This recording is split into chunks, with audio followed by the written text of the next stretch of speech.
Discover, reflect, transform.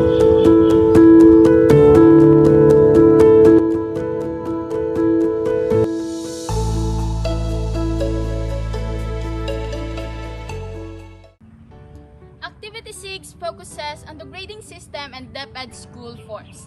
It also introduces the K-12 grading system before and during pandemic in year 2020, electronic class record templates, and 10 different school forms and its purposes.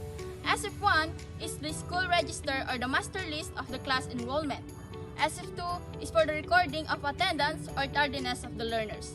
SF3 is for the list of books issued to or returned by learners. SF4 is the summary enrollment and movement of learners. SF5 is the report on promotion or the list of promoted or retained by class. SF6 is the summary reported on promotion or number of promoted or retained by grade level or the summary of SF5.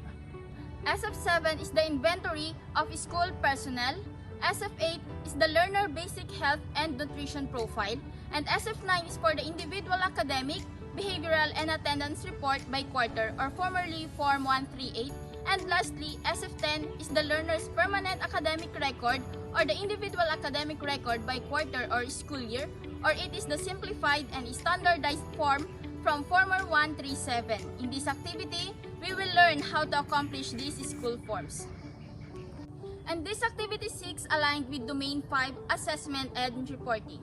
Domain 5 relates to the processes associated with a variety of assessment tools and strategies used by teachers in monitoring, evaluating, documenting, and reporting learners' needs, progress, and achievement.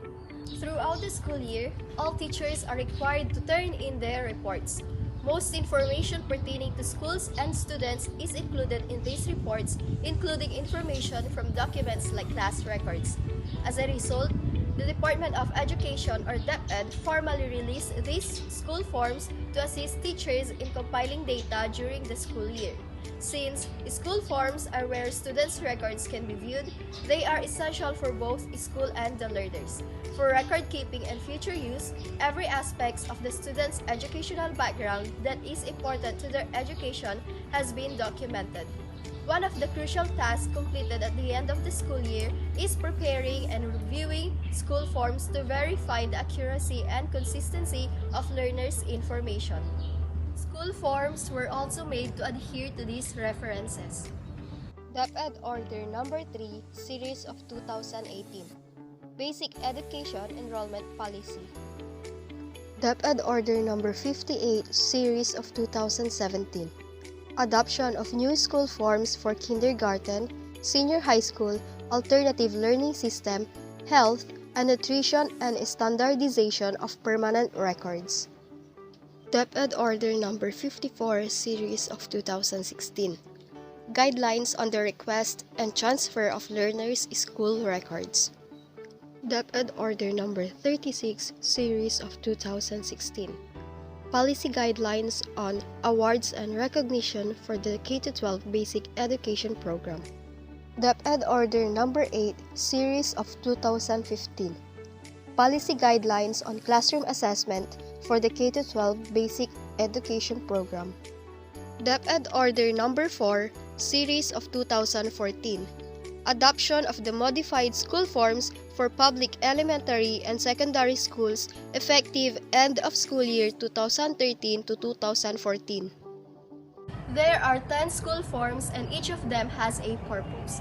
School Form 1, School Register. This is a list of learners who are officially enrolled and attending classes.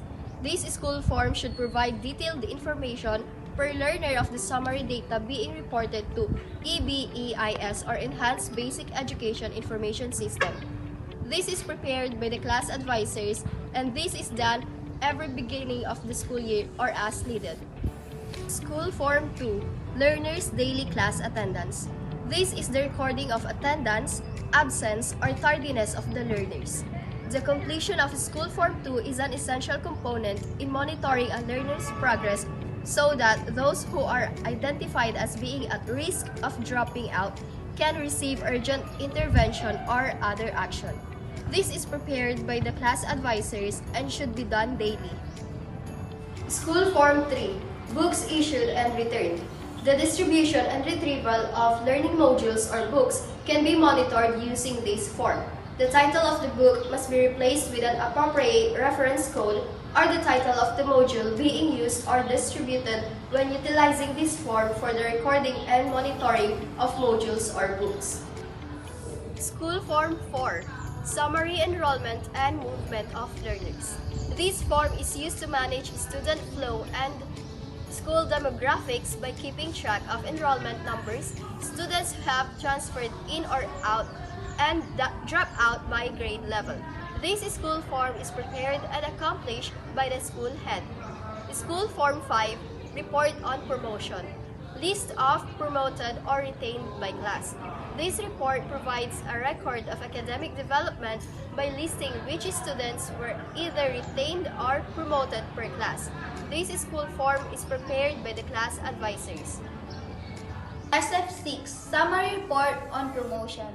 It serves as a summary record of students' academic progression and status at the end of the semester or school year, accomplished by the school head. SF7, Inventory of School Personnel. It contains a list of school personnel with their basic profiles and teaching loads or assignments. It serves as the purpose of assisting with human resource management and workload distribution. SF8, Learner Basic Health and Nutrition Profile. It serves as a tool for assessing and monitoring student health. It includes a per-learner assessment of body mass index and overall health profile. SF9, Learner Progress Report Card.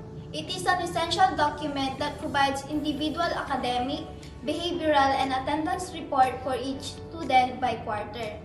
It serves to communicate a student's progress and needs to their parents or guardians. SF10, Learner's Permanent Academic Record. It is a standardized document that maintains an individual academic record for each student by quarter. It offers a comprehensive view of a student's academic history as they progress through the basic education cycle. This form is a simplified and official record of a student's academic achievements. The DepEd Learner Information System, or LIS, is a valuable tool designed to support the Department of Education in managing learner-related data. It is an essential platform for authorized personnel to access and update information about students enrolled in public schools in the Philippines. The authorized individuals who can use the LIS include school administrators, teachers, and personnel tasked with student record keeping. These individuals are directly involved in the educational process and responsible for maintaining accurate and updated learner data. To utilize the LIS, specific forms must be accomplished. The most common forms include the Learner's Information System Enrollment Form and the Learner Entry Template.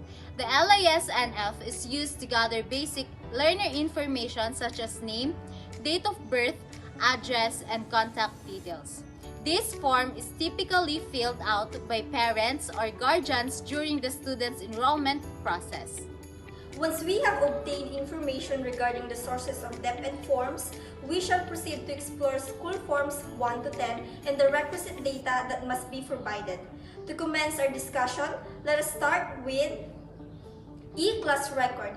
It is the input data sheet form of the learner's record for the first quarter. The first step is to fill out the region, division, district, name of school, school year, and school ID in the upper part of the form. Then, it needs to fill out the learner's name, grading section, the name of the teacher, and the subject. SF1, School Register. This is the master list of enrollments. The first step is to fill out the region, division, district, name of school, school year, grade level, and section in the upper part of the form. The second step is to fill out the information about the learner. The name, LRN, sex, age, mother tongue, IP or ethnic group, address, parents or guardians, and their remarks. SF2, Learner's Daily Class Attendance. This is the recording of attendance, absence, or tardiness. In this form, you need to fill out the upper part, which is the school ID, school year, report for the month, name of school, grade level, and section. Next is to fill out the names of the learners from male to female. Then we will need to follow the codes for checking of attendance. Blank for present, X for absent, tardy, half shaded for upper latecomers, lower for cutting classes. This form will automatically compute the learner's attendance data once we fill out the number of days of classes and summary in the right corner of the lower part of the form. SF3, book issued and returned. This is the list of books to be returned by learners. In this form, we need to fill out the learner's name and the date that the books have been issued and returned in every subject of their class. SF5, report on promotion and level of proficiency. List of promoted or retained students by class.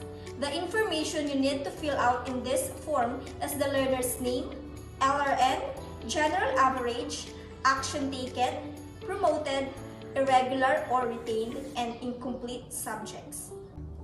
SF8, learner basic health and nutrition profile. This is the per learner assessment of body mass index. In this form, we need to fill out the name of the learner, LRN, birth date, age, weight, height, nutritional status or the BMI and BMI category, and height for age. SF9, learner progress report card. In this form, we need to fill out the learner's school and personal information, attendance record, parent or guardian's signature, report on learning progress and achievement, and report on learners' observed values. SF10, learner's permanent academic record. The form was revised to include only necessary and permanent data elements classified into two broad categories, namely the learner's personal information and the learner's academic progress and achievement across grade levels in the elementary level. The K-12 basic education program utilizes a grading system that is based on standards and competencies. This system allows educators to assess the performance and learning of each student within their school. The grading system includes different methods like numbers, percentages, or a pass or fail option. It is used to evaluate various activities such as writing assignments, experiments, projects, reports, and tests.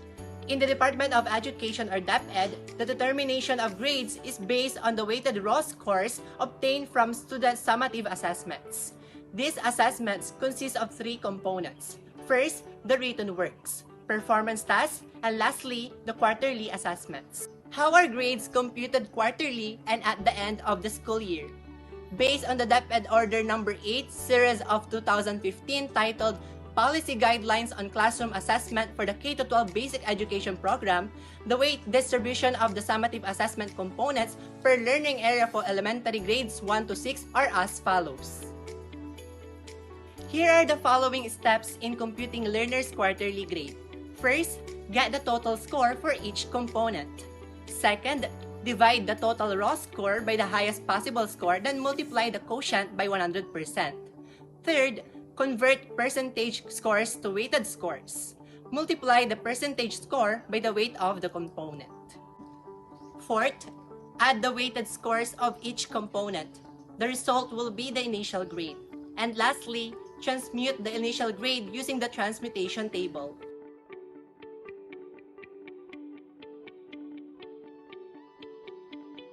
In this technological advancement, we can now compute the learner's grade by inputting their scores in the e-class record template, which can be downloaded through a website, but for official documents can only be accessed via LIS or Learner Information System. The minimum grade to pass a specific learning area will be 60, which is transmuted to 75 in the report card. With a grade of 0 to 3.99, the student's grade is transmuted to 60. However, the student is unable to proceed to the next grade level and will be retained in the recurrent grade level.